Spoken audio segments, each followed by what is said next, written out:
Fresh ఎవరో వచ్చారు మన ఇంటికి. ఇంకెవరో మన జాతిరత్నం షిన్చాన్ గడే అయ్యి ఉంటాడ్రా. సర్ప్రైజ్ సర్ప్రైజ్ అని వస్తున్నాడు కదా. ఫ్రెష్ అయితే ఆగు, ఆ తీడ షించాన్ గడి దోల తీర్చేస్తాను ఈ రోజు నేను. వస్తనా ఆగ్రా షించాన్, చచ్చావు ఈ రోజు నా చేతిలో నువ్వు. మామ ఎంత పిలిచినా తలుపు తీయరండి, ఫాస్ట్ గా తీయండి. అమ్మని అమ్మ ఇదేంటి పంది వచ్చింది, అమ్మ నా ముడ్డి పగిలిపోయింది. అమ్మయ్య మా నోబితా వచ్చాడు, చాలా రోజులైందిరా నిన్ను చూసి. అరే ఇదేంటి డోరామాన్ కనిపించకుండానే డోరామాన్ మాటలు వినిపిస్తున్నాయి. ఓ డోరామాన్ అన్న పంది అయిపోయాడు ఈ రోజు ఈ దోల డోరామాన్ గడు.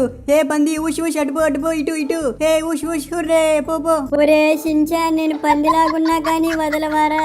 ఫ్రెష్ నన్ను మామూలుగా మార్చమని చెప్పు ఆ షించాన్ గాడికి. డోరామాన్ అన్న నేను నిన్ను మామూలుగా మార్చాలి అంటే మీ ఫ్యాన్స్ అందరూ లైక్ అండ్ సబ్స్క్రైబ్ చేసుకోవాలి. నా కర్మ, నా గ్యాడ్జెట్ తీసుకొని నన్నే ఆడుకుంటున్నావు కదరా. ఫ్రెండ్స్ నేను ఎక్కువసేపు పందిలాగా ఉండలేను, ఇంకా ఫాస్ట్ గా లైక్ అండ్ సబ్స్క్రైబ్ చెయ్యండి.